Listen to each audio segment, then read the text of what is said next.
मनमंत्रों की लीला है। प्रत्येक मनमंत्र में भगवान का एक अवतार होता है।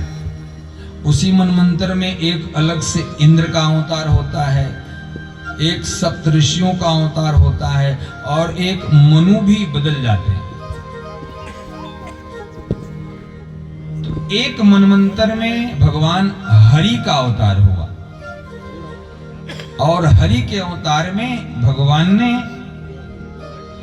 ग्राह को मारा है और गज की रक्षा की है, मारकर उसका कल्याण किया है।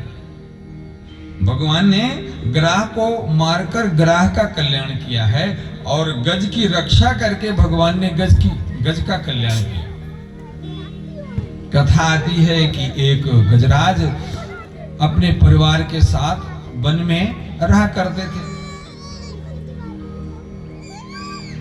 एक दिन की बात है, गजराज अपने परिवार के साथ तालाब में जल पीने आए और उसी जल के तालाब में एक विशाल घड़ियाल भी रहता था। गजराज अपने परिवार सहित तालाब में उतरकर पानी पी रहे थे। पानी पीने के बाद गजराज ने अपने परिवार के साथ जल क्रीड़ा प्रारंभ कर दी, स्नान करने लगा। इतने में वो जो ग्राह था उसने गजराज के पैर को पकड़ लिया और पैर पकड़कर खींचने लगा।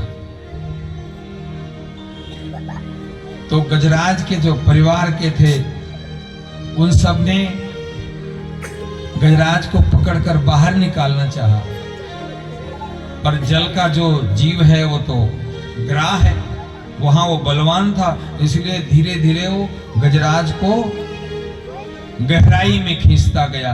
कुछ समय तो गजराज के परिवार के जितने गज थे उन्होंने सहयोग दिया।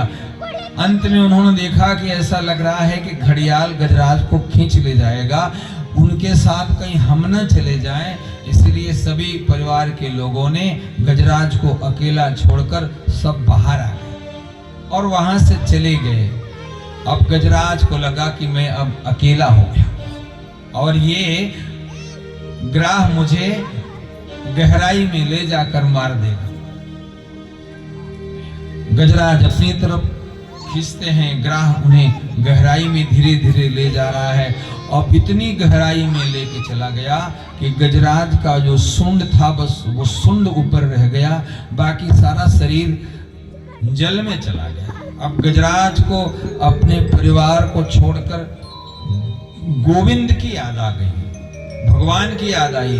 और बात भी सही है, हमारे आपके अंदर जब कोई दुख आता है ना तो हम भगवान को जरूर याद करते हैं और सुख आ जाए तो आदमी धीरे धीरे भूल जाता है। और अगर दुख आ गया हमको आपको, अगर अकेले में किसी ने जंगल में छोड़ दिया, जंगल में किसी ने छोड़ दिया, अब आप बताओ आप किसको याद करोगे? अपने बेटा को याद करेगा?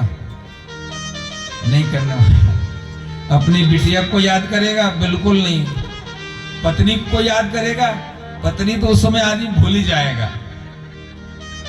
और कहीं अगर बीच जंगल में कोई भूत प्रेत जैसी आकृति दिख गई तो भैया जिनको हनुमान चालीसा नहीं आता वो भी चालू कर देगा, जय हनुमान ज्ञान, जय हनुमान ज्ञान गुण सागर। जब मृत्यु दिखती है ना तो सब कुछ आदमी भूल जाता है।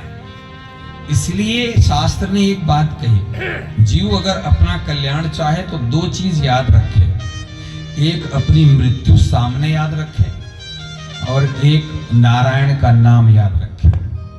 बस दो ही चीज याद रखेंगे ना तो बुरा अपने से होगा नहीं, भला ही भला होगा।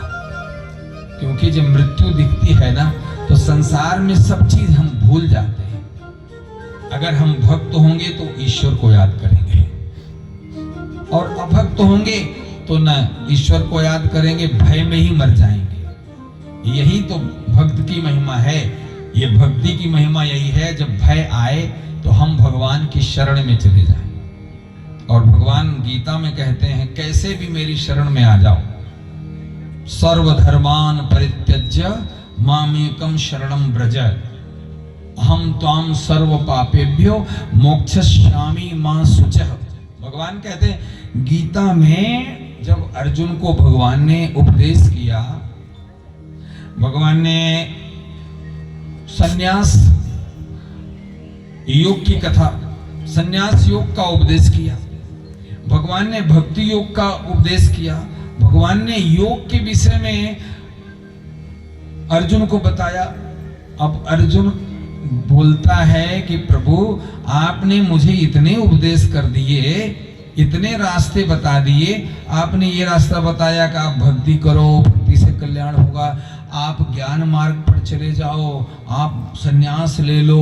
महाराज आपने इतने रास्ते बता दिए, अब तो मुझे समझ में नहीं आ रहा कि मैं कौन से रास्ते से जाऊं। मेरी मति भ्रमित हो गई है कि मैं भक्ति से जाऊं, भक्ति श्रेष्ठ है, या ज्ञान से जाऊं, ज्ञान श्रेष्ठ है, या योग से द्वारा यम नियम आसन प्राणायाम धारणा ध्यान फिर समाधि करूं। महाराज मुझे तो समझ में नहीं रहा है कि मैं करूं क्या। महाराज आप तो ऐसा करो जो मेरे लिए सबसे अच्छा मार्ग है वही बता दो। तो भगवान अंतिम मार्ग बताते हैं। क्या बताते हैं? यही बताते हैं, सर्वधर्मान परित्यज्य मामेकम शरणं व्रज अहम त्वाम सर्व पापेभ्यो मोक्षयिष्यामि मा शुचः। भगवान कहते हैं कुछ समझ में नहीं आ रहा ना, तो बस मेरा नाम लेकर मेरी शरण में आ जा। दीन बंधु दीनानाथ मेरी डोरी तेरे हाथ। जब भी कभी कोई भय सताए, मृत्यु का भय सताए, हानि का भय सताए, कोई भी शरीर का भय सताए, शरीर में कष्ट हो, तो एक ही मार्ग है, प्रभु हम तो तेरी शरण में हैं, तू मेरी रक्षा कर। हे परमात्मा हम तेरी शरण में हैं। तो शास्त्र ने कहा दो चीज याद रखो, एक भगवान का नाम और दूसरा भगवान ने जो मृत्यु बनाई है। जब आदमी की मौत सामने दिखती है ना, तो संसार के कोई बुरे काम वो करता ही नहीं है, केवल हरि शरण की बात, प्रभु के नाम की बात करता है। तो आज गजराज की भी यही स्थिति है। गजराज को अपनी मृत्यु निकट दिख रही है। सब वो ही भूल गए कि मेरा कोई परिवार था, मेरी कोई पत्नी थी, मेरा कोई पुत्र था, भूल गए। अब याद आया गोविंद की। अब गोविंद को तो यही याद करेगा जिसने थोड़ा गोविंद की महिमा, राम जी को तो वही याद करेगा जो राम जी की महिमा सुना होगा, सुना था कि भगवान के नाम की महिमा है। तो गजराज को भगवान की याद आई और भगवान से प्रार्थना करने लगा, डूबतों को बचा लेने वाले